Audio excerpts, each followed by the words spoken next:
कुमार आवाजी।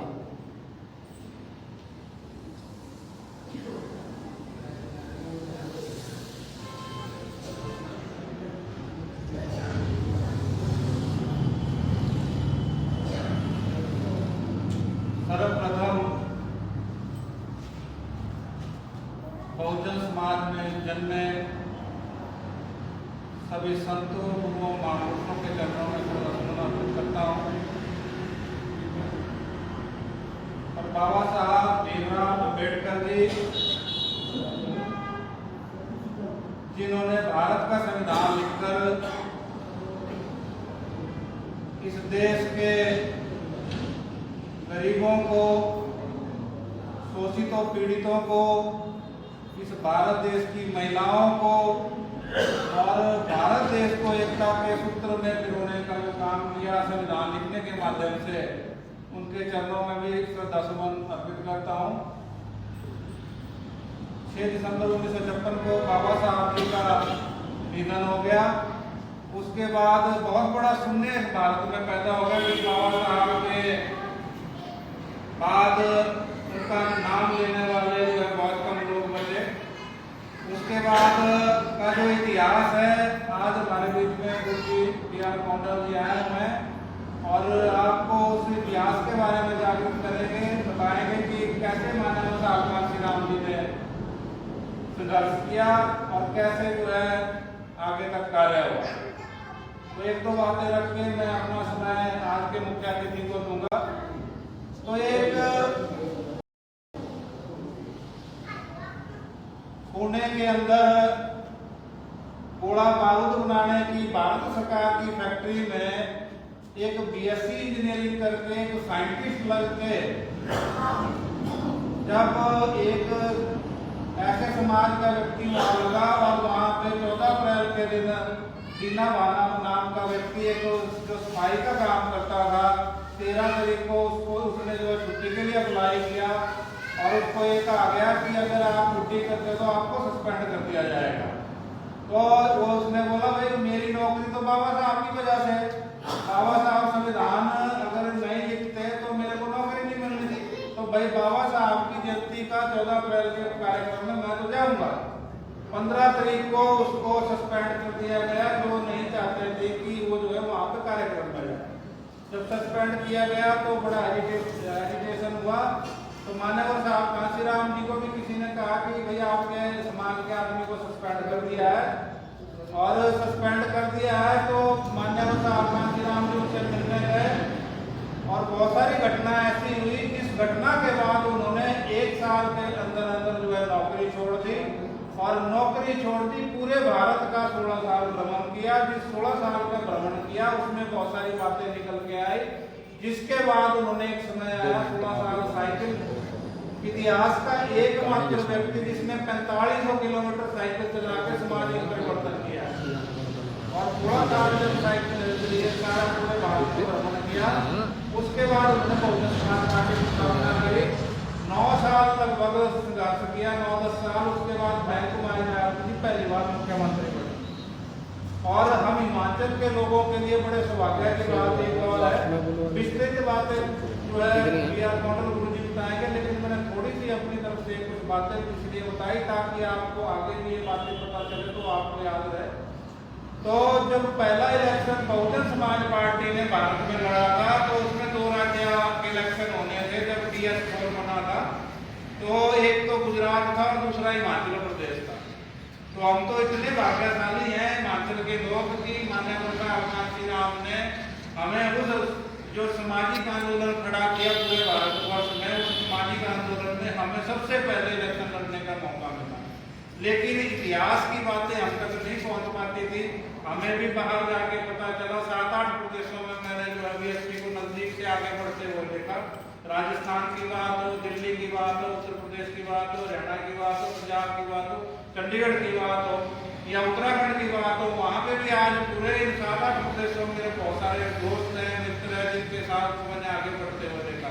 चाहे राजस्थान की बात करूँ, कल के जो युवा जिनको मैं पार्टी में कभी झंडा लगाते हुए देखता था, राजस्थान के अंदर पोस्टर लगाते हुए देखता था, आज उनमें से विधायक बन रहे हैं। तो ये जो सामाजिक परिवर्तन है इसमें इतना कहूँगा कि माननीय साहब कांसी राम जी को एक बार पूछा गया कुछ लोगों के द्वारा, भाई अगर आप चाहेंगे तो बड़े बड़े सेठ आपको इतना पैसा दे देंगे कि आपको किसी के पास नहीं जाना पड़ेगा। तो माननीय साहब कांसी राम ने कहा कि भाई मैं किन गरीबों से, मजलूमों से, सताए हुए लोगों से 1 रुपए 2 रुपए चंदा लेके 10 रुपए चंदा लेके पार्टी को अपने जो अपने कार्यक्रम है उनको आगे बढ़ा रहा हूं, क्योंकि जो भी पार्टी जिस आदमी से चंदा लेती है उसको कई गुना वापस करती है। तो माननीय साहब कांसी राम ने कहा कि मैं इस देश के टाटा बिरला से अगर चंदा लूंगा, अगर वो मेरे को 1 करोड़ देंगे तो मेरे से 100 करोड़ की डिमांड करेगी, भैया हम ऐसा करो। लेकिन अगर मैं इस गरीब समाज से 1 रुपया लूंगा, वो कभी डिमांड नहीं करेगा, वो पैसे देकर भूलने वाला है। उनके दरवाजे पे रोज आते हैं, रोटी मांग के खा जाते हैं, वो पैसे लेके चला जाता है, भूल जाते हैं, अगले दिन उसको फिर देने लग जाते हैं। और वो लोग साल भर के 50 चक्कर काट जाता है उनके घर में, लेकिन वो कभी गिनती नहीं करते, क्योंकि मेरे समाज के लोग ऐसे हैं, वो देकर भी भूल जाते हैं। लेकिन मैं उनसे 1 रुपया लेकर उनके भले की बात करूंगा। तो बोले जी आप क्या करेंगे? बोले माननीय साहब कांसी राम जी ने कहा कि जो 10 रुपए का खाना आज खा रहा है, मैं चाहूंगा हमारी सरकार ने 100 रुपए का खाना खाए, 200 रुपए का खाना खाए, 500 रुपए का खाना खाए। जो आज मेरी बहन एक साड़ी जो है 4-4, 5-5 दिन डाल के रखती है, एक सूट 4-5 दिन डाल के रखती है, 10 दिन डाल के रखती है, गरीबी की वजह से, क्योंकि बच्चे भी पढ़ाना है। हालात इतने खराब, आज तो चलो थोड़ा हालात थोड़े सुधरे हैं, किसी तरीके से संसाधन बढ़े हैं, लेकिन आज से 20 साल पहले, 25 साल पहले आपके आसपास जमीन का रेट भी जो है 30-40 रुपए बीघा मिल जाती थी। आज जमीन का रेट भी 7 में आसमान में पहुंचा है। हालात बदलने लगे हैं, लोग काम करने लगे हैं, मजदूरी भी करता है तो वो भी अच्छा कमाता है। लेकिन वो दौर ऐसा था कि माननीय साहब कांसी राम जी किसी से 1 रुपया लेके, 2 रुपये लेके, 5 रुपये लेके काम दिला रहे थे, क्योंकि उनको पता था जो पैसे देगा वो अपना काम लेगा। अगर गन्ना सेट अगर मैं लूंगा तो उनको काम करना पड़ेगा। तो जो महिलाएं 10, 20, 50 रुपए की, 100 रुपए की साड़ी डाल रही है, तो माननीय साहब कांसी राम ने कहा था कि मैं चाहता हूँ कि वो 2000 की, 4000 की, 5000 की साड़ी पहने। लेकिन ये होगा कैसे?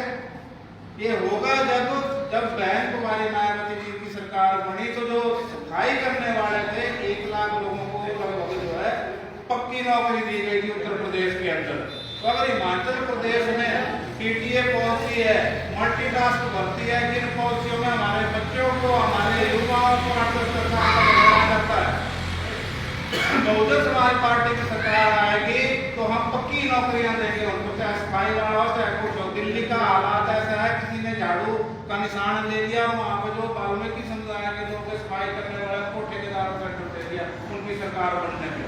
तो हालात इतने बुरे हैं कि अगर हम लोग आज समय से नहीं जागे तो ये जो सारी व्यवस्था चली है, हमारे बच्चे इतनी पढ़ाई करके कोई MA कर रहा, वो PhD कर रहा, वो कुछ कर रहा, 8-10 साल तक उनका खून किया जा रहा है, 4-10 हजार रुपए देके। लेकिन बहुजन समाज पार्टी की सरकार आएगी तो हम गारंटी के साथ बोलते हैं कि हम पक्की करेंगे।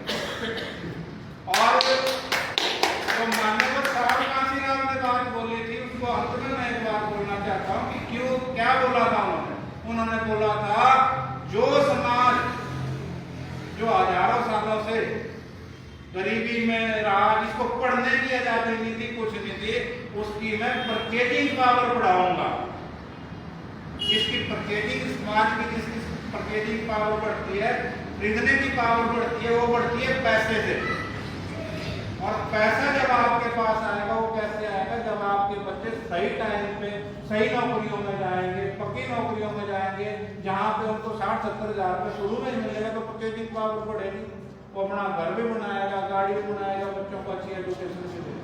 लेकिन हमारे देश में कुछ पार्टियां, राजनीतिक पार्टियां जानबूझकर पीटीए पॉलिसी, मल्टीटास्क भर्ती पॉलिसी ला के 8-10 साल तक हमारे बच्चों को ऐसे ही रगड़ रही है और उनका बुरा हाल कर रही है। क्योंकि जो जवानी का टाइम होता है उसमें आदमी के सपने भी बहुत होते हैं कि यार मैं अच्छे कपड़े पहनूं, अच्छा खाऊं, अच्छा पीऊं, अपने माँ बाप को कहीं सैर पे ले जाऊं, कहीं कुछ करूं। लेकिन 8-10 साल अगर पीटीएम कोचिंग मल्टीटास्क भर्ती ऐसे ऐसे होता रहा तो हमारे बच्चे तो कहाँ पे डेवलप हो पाएंगे।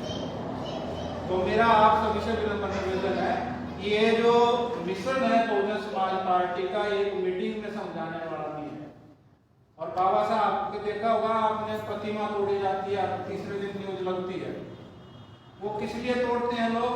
क्योंकि जिसने 32 डिग्रियां की हुई है उसके मुकाबले में 2 डिग्रियां नहीं कर पा रहे हैं। नशा आजकल घर घर में हिमाचल प्रदेश में पहुंच गया है। शराब के ठेके हर गांव में खुल गए दुनिया भर के। लाइब्रेरियां क्यों नहीं खुलवा रही है सरकारें? कॉलेज क्यों नहीं खुलवा रहे हैं सरकारें? स्कूल क्यों नहीं खुलवा रहे हैं? क्योंकि वहां से सरकारें पैसा कमा रही है स्कूलों कॉलेजों से। अगर आपके बच्चों को अच्छी शिक्षा दे दी तो उससे क्या पता कब वो क्या डेवलपमेंट हो। तो मेरा यहाँ पे आए हुए मंडी जिले के और कल विधानसभा के तमाम साथियों से निवेदन है, बहुजन समाज पार्टी की एक बार सरकार हिमाचल में आ जाती है, आपको पहले दिन से ही परिवर्तन नजर आ जाएगा। जितने भी नशा करने वाले हैं, गुंडे हैं, सब है, उनको प्रशासन के तहत टाइट किया जाएगा, पूरा प्रशासन टाइट किया जाएगा। और जो भी युवा है उनको पढ़ने के लिए स्कॉलरशिप की विभिन्न योजनाएं दी जाएगी। अभी भी बहुत सारे बच्चों की स्कॉलरशिप दी गई है, जिसकी वजह से पंजाब ऐसा राज्य है वहाँ से 2 लाख बच्चों ने पढ़ाई छोड़ दी है। पिछले दिनों ऐसा आंकड़ा है। हिमाचल का आंकड़ा निकल के नहीं आया, इसमें भी 50-60 हजार बच्चे हो सकते हैं, क्योंकि जो स्कॉलरशिप आ रही है उसको भी सही टाइम पे नहीं दिया जा रहा है। SC ST OBC के बच्चों का बुरा हाल कर रखा है। तो मेरा आप सभी से निवेदन है कि मान्यवर साहब नासिरात ने एक पौधा लगाया था, ये पौधा लगाया है उन लोगों को आगे बढ़ाने के लिए जो गरीब है, मजदूर है, शिकायत हुए, जिनका कोई सुनने वाला नहीं। तो मेरा आप सभी से निवेदन है कि आज नासिराम जी के परिनिर्वाण दिवस के दिन हम संकल्प लें कि खुद भी जागे और दूसरों को भी जगाए। क्योंकि बाबा साहब ने कहा था शिक्षित बनो, संगठित हो, संघर्ष करो। शिक्षित बनने का मतलब क्या है कि जो आप किताबें स्कूलों में जाके पढ़ते हैं उससे आदमी शिक्षित नहीं होता। शिक्षित वो आदमी माना जाता है जिसको अपने सामाजिक दायरे का पता हो, उसको खुद का पता हो, अपने इतिहास का पता हो। तो हमारे दुनिया भर के महापुरुष आकर चले गए, दुनिया भर के महापुरुष आकर चले गए, हमें दिखाते रहे, लेकिन हमने जागना नहीं। हमें कोई 2 बातें किसी बोल के चला जाता है तो हम उसके जय जयकार करने लगते हैं।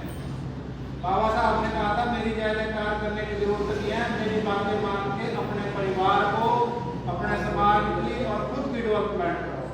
तो इन सब मैंने बहुत ज्यादा बोल दिया, क्योंकि आज समय ही ऐसा है कि जिस महापुरुष ने बाबा साहब के जाने के बाद संघर्ष किया था, इनके जीवन पे जितना बोला जाए उतना कम है। ये इन्होंने जो रेलवे के काम होते थे, पैसे नहीं होते थे, वो अखबारों पर भी हुए हैं, पता नहीं कैसे कैसे पार्टी के आगे। तो मेरा आप सब से निवेदन है कि हम सब जागे और अपने समाज को भी जगाएं, क्योंकि मौका है कि हम सब इकट्ठे होकर कुछ ऐसा करें जिससे कि नया परिवर्तन हो। आप सभी का बहुत बहुत धन्यवाद। जय हिंद, जय भारत।